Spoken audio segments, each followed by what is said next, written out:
Hello friends, welcome back to story time. Today the story is about the magic tree house, Merlin Missions, Carnival at Candlelight. Magic tree house, Merlin Missions, Carnival at Candlelight by Mary Pope Osborne. Chapter 7. The King and the Ruler. "Oh, yeah, of course," whispered Jack. He had forgotten all about Teddy and Kathleen's book of magic rhymes. Jack pulled the book out of his backpack. He and Annie studied the table of contents. "Make a stone come alive," said Annie. "Make metal soft, turn into ducks, fly through the air. That's it." "No," said Jack. "Go back to make a stone come alive." "Why?" said Annie. "Because the lion is supposed to carry us," said Jack, "and he already has wings. But he is made of stone. So what we need to do is make him come alive." "Oh, right," said Annie. "But then what?" said Jack. "Where will we go?" "Merlin's letter said an angel of gold would show us the way. Remember?" said Annie. "Angel of gold?" said Jack. "Where are we going to find that? And how will we find Neptune? How will he help us save Venice?" "Patience," said Annie. "If we need more magic, we will go back to the book." "Okay, but let's hurry," said Jack. He opened Teddy and Kathleen's book to the second rhyme. He took a deep breath. He looked down at the line on the ledge. Then he read in a loud, clear voice. "Stone so silent, cold and hard, come mata lie, come mata scarred." A cracking sound seemed to come from deep within the lion's body. As Jack and Annie peered down at the statue, the lion's stone mane ruffled into a mass of shaggy fur. His stone back softened into a sleek golden coat. His stone wings stretched into long luminous feathers. "Wow," breathed Annie. Jack couldn't speak. Before their eyes, the statue had turned into a living lion with magnificent golden wings. The lion shook his mane and yawned. He had huge sharp teeth and a long pink tongue. His ears twitched. His tufted tail swayed back and forth. The lion crouched and leaped off the ledge like a cat. He spread his wings and caught a strong current of wind. His wings flapped, and he began circling above the square. "Here, here!" Annie shouted. She waved wildly. The winged lion turned and flew back toward the tower. He glided silently onto the terrace, landing just a few feet away from Jack and Annie. He stared at them with his golden eyes. "You have to help us save Venice from a flood disaster," Jack said. "Can you carry us to Neptune?" said Annie. The lion padded toward them. He kept staring straight at them. He tilted his tremendous head and let out a long growl as if he was trying to answer. "We have to climb on your back," said Jack. "I hope we won't hurt you," said Annie. The lion let out another growl.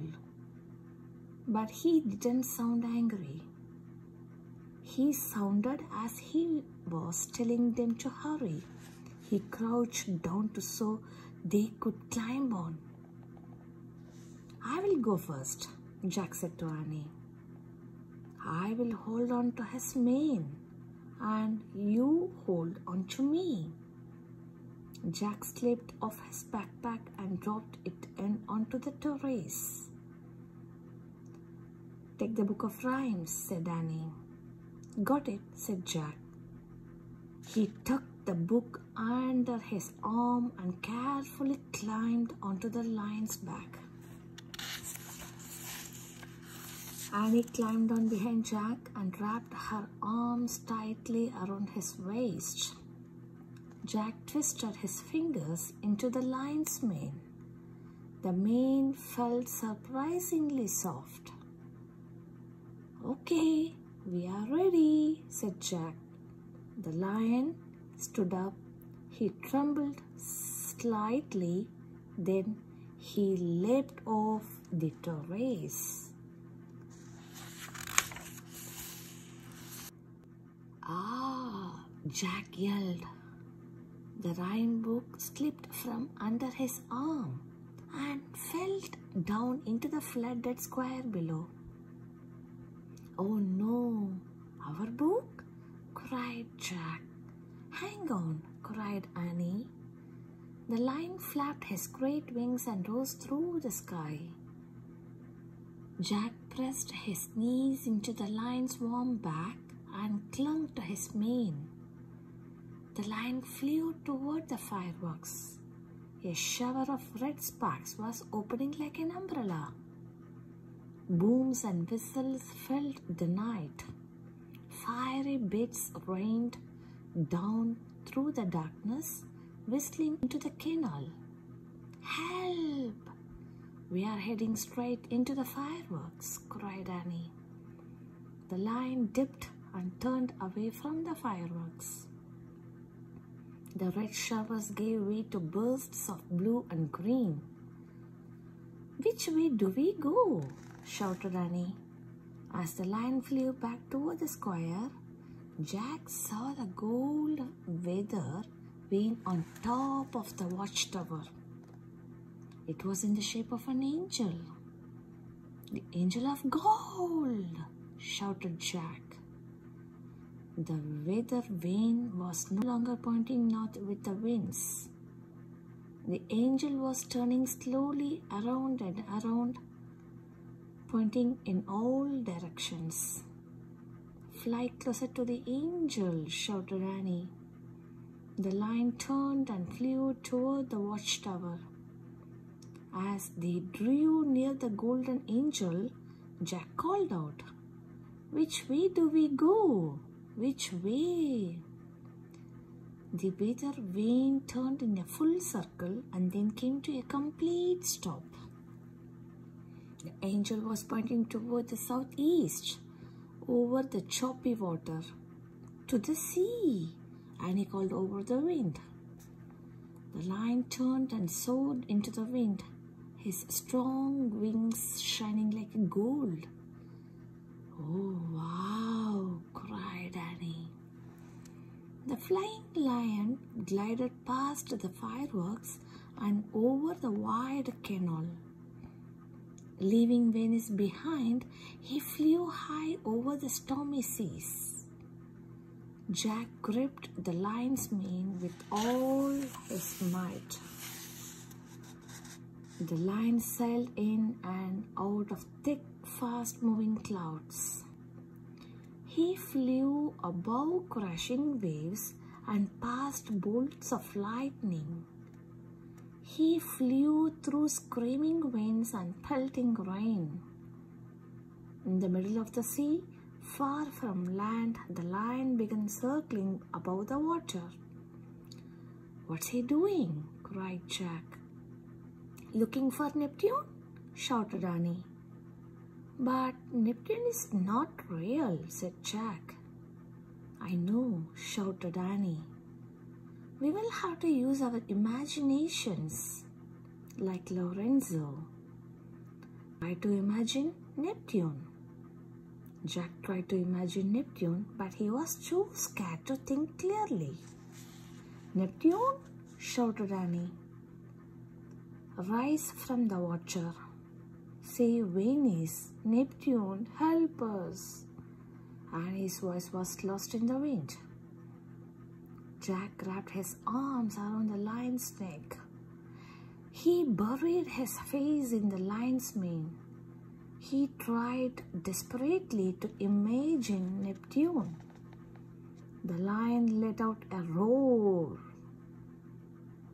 With his hands under the lion's throat, Jack felt as if he himself was roaring.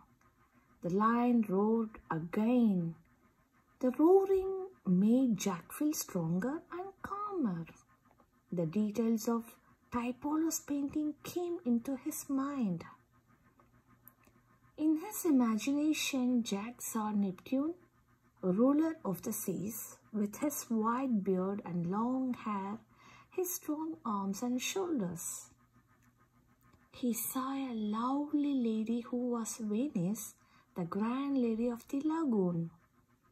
He saw Neptune giving the grand lady a gift. I see something, cried Annie. Jack opened his eyes and sat up. Where? He cried. In the water, said Annie.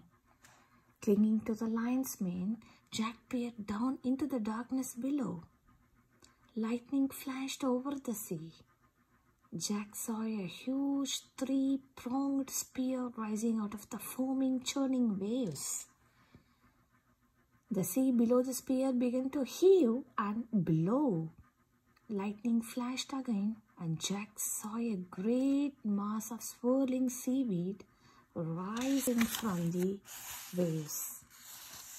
Not seaweed, hair, Jack realized.